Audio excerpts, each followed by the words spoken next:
বারুইপুরে গণধর্ষণ খুন এনকাউন্টার তদন্তকারীদের দাবি অন্যতম মাস্টারমাইন্ড প্রভাস। শনিবার বিকেলে নাবালিকাকে অপহরণ, 10,000 টাকার জন্য অপহরণ করা হয়। এরপর গণধর্ষণ খুনের পর দেহ লোপাটের ষড়যন্ত্র। নাবালিকার দেহ লোপাটের জন্য বস্তাও জোগাড় করা হয়। নিজের বাড়ির কাছে পুকুরে নাবালিকার দেহ ফেলা। সবেরই মূল মাথা কে? এই প্রভাস মণ্ডল। এমনই দাবি তদন্তকারীদের। সরাসরি চলে যাই আমরা ঘটনাস্থল থেকে। সব ছবি সবার আগে আপনাদের সামনে তুলে ধরেছি। সহকর্মী সান্নিক রয়েছেন প্রতি মুহূর্তের আপডেট ভোর থেকে আপনাদেরকে দিচ্ছেন। সান্নিক, বেলা গড়িয়ে গিয়েছে বিকেল। আজ এনকাউন্টারে মৃত্যু হলো অন্যতম অভিযুক্ত এই প্রভাস মণ্ডলের। এই প্রভাসের বাড়ি ঠিক এই ঘটনাস্থল থেকে কত দূরে? যারা এই মুহূর্তে নিউজ 18 বাংলা টিউন করেছেন তাদের জন্য।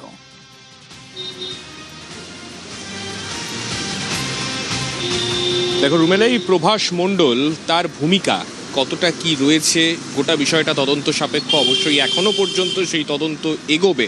তবে যে বিষয়টা পুলিশ প্রাথমিক তদন্তে নেমে এখনো পর্যন্ত যতটা জানতে পেরেছে তাতে এই প্রভাস মণ্ডলকে আদতে অনেকেই বিভিন্ন সামাজিক মাধ্যমে যতটা নিরপরাধ, তাকে সাক্ষ্য প্রমাণ দেওয়ার কথা, এই সমস্ত যত তথ্য আসছে পুরোটাও কিন্তু সঠিক নয়।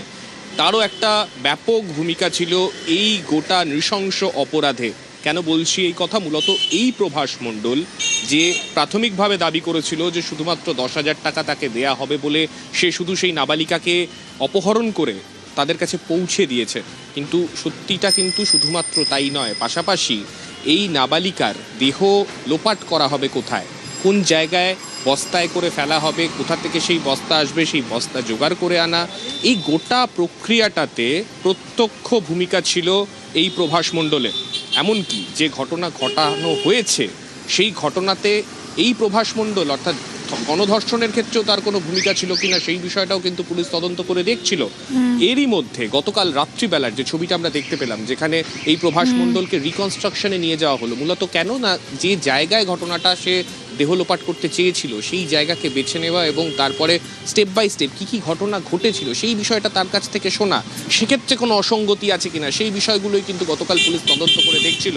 ঠিক সেই সময় যে ঘটনা গতকাল আমরা দেখতে পেলাম, যেখানে গতকাল রাত্রিবেলায় সে পুলিশের বন্দুক ছিনিয়ে নিয়ে পালানোর চেষ্টা করে এবং তারপরে পুলিশের দিকে এক রাউন্ড গুলিও সে ফায়ার করে বলে পুলিশের তরফে অভিযোগ করা হচ্ছে। সেই ঘটনায় তার এনকাউন্টার হলো। স্বভাবতই এই প্রভাস মণ্ডল যে আদতে গোটা এই ঘটনাটা যেটা ঘটেছে, খুন এবং গণধর্ষণ, এই ঘটনার অন্যতম মাস্টার মাইন্ড, তা কিন্তু আলাদাভাবে প্রাথমিক তদন্ত রিপোর্টে যা তথ্য উঠে আসছে তারপর আর বলে দেওয়ার অপেক্ষা রাখে না। রুমেলা। ওকে সান্নিক। অপর সহকর্মী অর্পণ এই মুহূর্তে রয়েছেন আমাদের সঙ্গে। অর্পণ, শনিবার অপহরণ, রবিবার থেকে উত্তাল হলো বারুইপুর, আর তারপর আজ বুধবার আমরা দেখলাম এই অন্যতম অভিযুক্ত প্রভাস মণ্ডল, তাকে মরতে হলো, গুলি করা হলো প্রভাস মণ্ডলকে। অর্পণ, স্থানীয় বাসিন্দারা বারুইপুর ক্ষোভের আগুনে ফুঁসছিল, তাদের কাছে আজকের এই দিনটা ঠিক কেমন? দেখো, প্রত্যেকেই এই যে এনকাউন্টার তাতে প্রত্যেকেই কিন্তু তারা খুশি। কারণ হচ্ছে এই প্রভাসের একাধিক অভিযোগ রয়েছে। তার নিজের মা, নিজের স্ত্রী, তারাও কিন্তু এই প্রভাসের প্রতি বিরক্ত। তার স্ত্রী জানাচ্ছেন যে যা হয়েছে ভালো হয়েছে, ওর চরিত্র ঠিক ছিল না, ওর বাড়ির থেকে প্রায় অশান্তি হতো এবং ওর নজর খারাপ ছিল, এমনটাও ও তার স্ত্রী বলছেন। তার মা বলছেন পাপ করেছে, সাজা পেয়েছে, আমরা বডি পর্যন্ত দেখতে যাব না। দেখুন, এই যে পুরো বিষয়টা, তাতে কিন্তু এলাকার মানুষজন তারা বলছেন যে যা হয়েছে তা অবশ্যই এই নাবালিকার পরিবার সহ আমরা অন্তত একটু শান্তি পেয়েছি। তোমাদের জানবে যে ইতিমধ্যেই একাধিক রাজনৈতিক মত এসছে এবং তার সঙ্গে যারা এলাকাবাসী তারা কিন্তু তাদের প্রতিক্রিয়া জানিয়েছেন এবং তারা প্রত্যেকেই এই ঘটনায় তারা খুশি। কারণ এমন একটা অমানবিক চিত্র উঠে এসেছে তার ময়না তদন্তে এবং যেভাবে নৃশংসভাবে তাকে খুন করা হয়েছে, যা নৃশংস থেকেও নৃশংস বলা চলে, তা কিন্তু শুনলে গা শিহরণ দেবে। মাত্র 11 বছরের একটি নাবালিকা, তাকে খুন, তাকে যৌন নির্যাতন এবং তারপর তাকে শ্বাসরোধ করে খুন করার চেষ্টা, কিন্তু মৃত্যু তখনও পর্যন্ত হয়নি। তাকে বস্তাবন্দি করে জীবিত অবস্থায় তাকে জলে ফেলে দেওয়া, এই শুনলেও যেন মানে গায়ে শিহরণ দেয়। সেই অবস্থায় দাঁড়িয়ে অন্যতম অভিযুক্ত, তার এই ঘটনা সবাই তারা বলছেন যে যা হয়েছে তা হওয়া দরকার ছিল। ওকে, প্রভাস মণ্ডল, তার পরিবার, তার মা বলছে কর্মফল ভুগতে হয়েছে।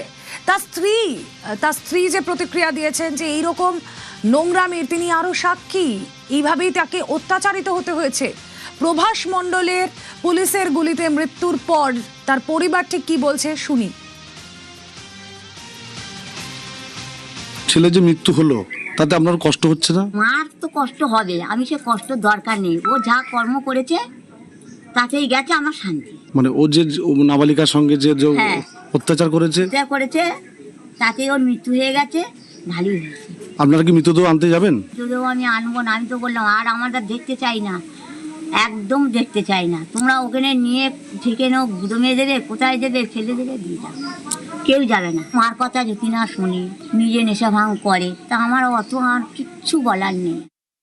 এরকমই আমার বিয়ের পরেও আমি ওর নোংরামও দেখেছি, অনেক অত্যাচার করে আমি এখন সংসার করছি। তা আমি মানে মেনেই নিয়েছি যে ও করেছে। এই যে পুলিশের গুলিতে মারা গেল, কিছু বলবেন? ও অন্যায় করেছে, ও দোষ করেছে, ও হচ্ছে গুলি খেয়েছে, এটা বলার কিছু নেই। মেরেছে, ভালো করেছে, এটা করা উচিত, সঠিক বিচার হয়েছে। ফুল আস্থা আছে, দাদা বলেছে এমন শাস্তি দেবো তুমি শুধু দেখে নেবে। এই ধর্ষকদেরকে কোর্টে পাঠাবো না। ও অন্যায় করেছে, ও দোষ করেছে, ও হচ্ছে গুলি খেয়েছে, এটা বলার কিছু নেই। গলি কম করেছে, সবার সামনে ফাঁসি দিত ভালো। দিনে ধরবো, রাত্রি কাম তমাম, সেরকমই আজ করে দিলেন।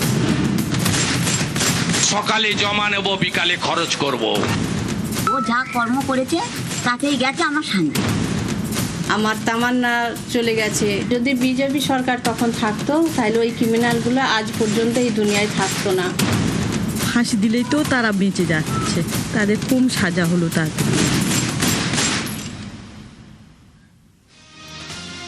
মায়েদের চোখে জল, মায়েদের কথা ছোট ছোট করে আপনাদের শোনালাম। এবার সেই মায়ের কথা শোনাই, যেই মা তার সন্তানকে হারিয়েছেন এই বারুইপুরের ঘটনায়। তার 11 বছরের কন্যা, তাকে নিয়ে যাওয়া হয়েছিল অপহরণ করে, 10,000 টাকা চাওয়া হয়, তারপর তাকে নৃশংসভাবে মারা হয়।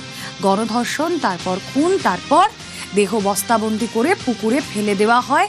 কাদা জল ফুসফুসে ঢুকে মৃত্যু হয় ওই নাবালিকার।